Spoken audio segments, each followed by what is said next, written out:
Hello everybody, I'm Daan and this is my first onboard story. Inspired by David Perel, I will be taking you along for this race here in Belgium, Zolder, for the second round of the BMW M2 Cup. I was driving here with my good friend and teammate Tomek Marjas.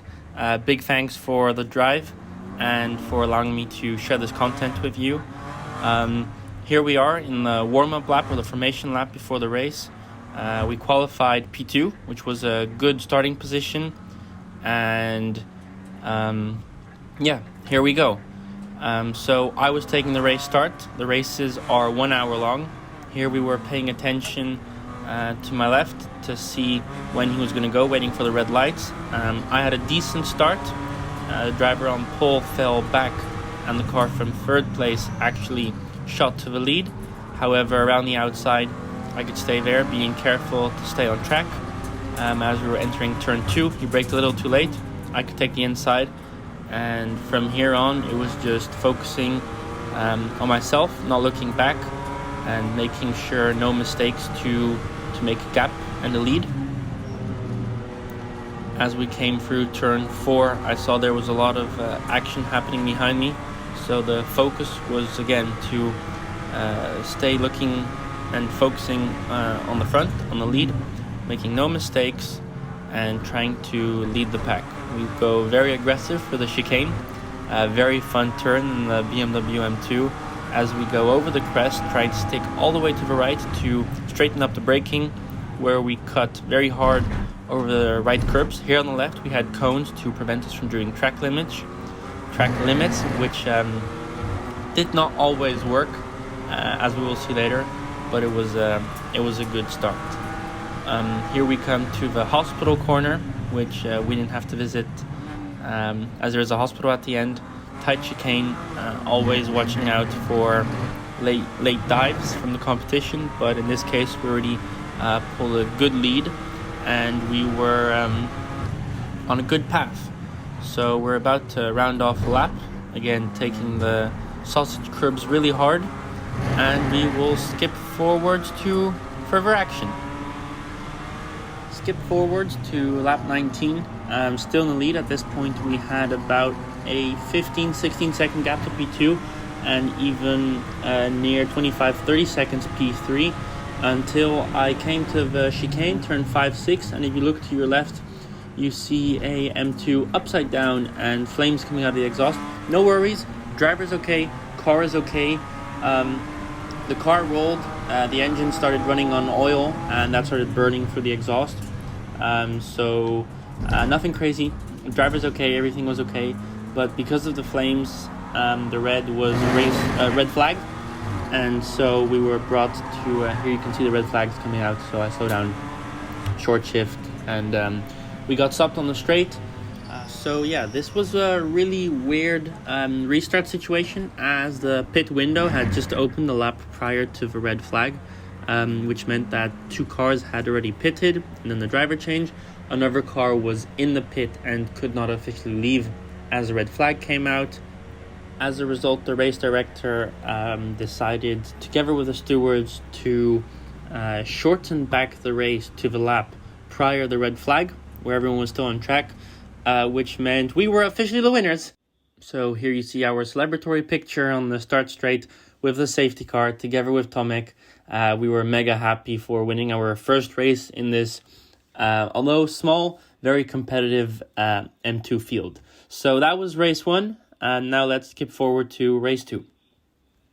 Tomek took the start in race 2, again from P2. He did a really good job.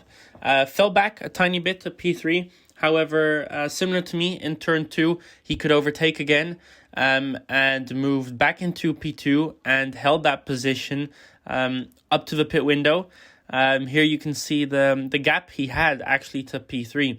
So a really good position until a safety car 1 lap prior to the pit window set us back. In the in-lap, he lost 1 more place, so he gave the car to me in P3. Here we see me driving out.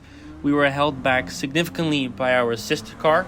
Our pit stop was line to line, roughly 5 seconds too slow. And throughout the whole pit lane, we were held back. So We lost time, lost positions. Here on the left, you see back markers passing us. So there was quite some frustrations on my part here. Turned out the steering column was loose from the car, from our sister car, so that's why they had difficulties. But yeah, at this point the hunt was on.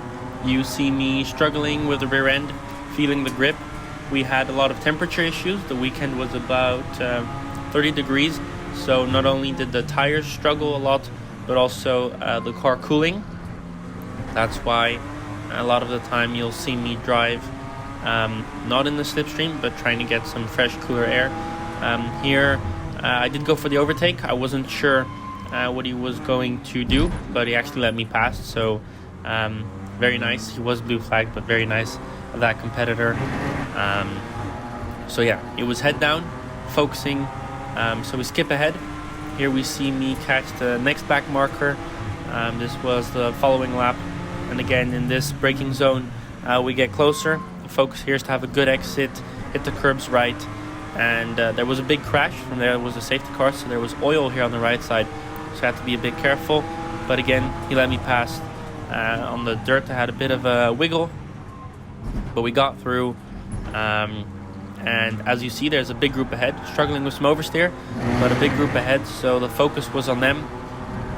Again, head down and catching up. One lap later, we come and we finally hit the group. They started to fight really hard, so that was the cue for me to take advantage of the situation. Here was a bit unclear what was going on, but I went for the inside, pushed him a bit wide under braking, and so got that move done. Could stick ahead. Now we had 3 cars ahead. We were all fighting for position, and we were actually ahead of all these 3 cars. However, in the pit stop we lost all this time, so I had a lot of work to do. Here the car ahead outbraked himself, had a wheel lock up, so that was a very good way to make advantage of their mistake. Moved up at this point, I believe it was P5, yeah. So we actually I actually drove out of the pit lane P7, and again here it was to focus, keep the driving simple and straight, spare the tires, as I knew I had a lot more fighting to do if I was wanting to reach a podium. Here we got closer. Here you see me stay out of the hot air. At this point all cars were struggling a bit with the temperature. I was getting really close, and you would lose power, and so it was very difficult to make a move if you were stuck behind a car for a long time. You see me drive alternative lines, and I believe that actually misled my competitor to make a mistake.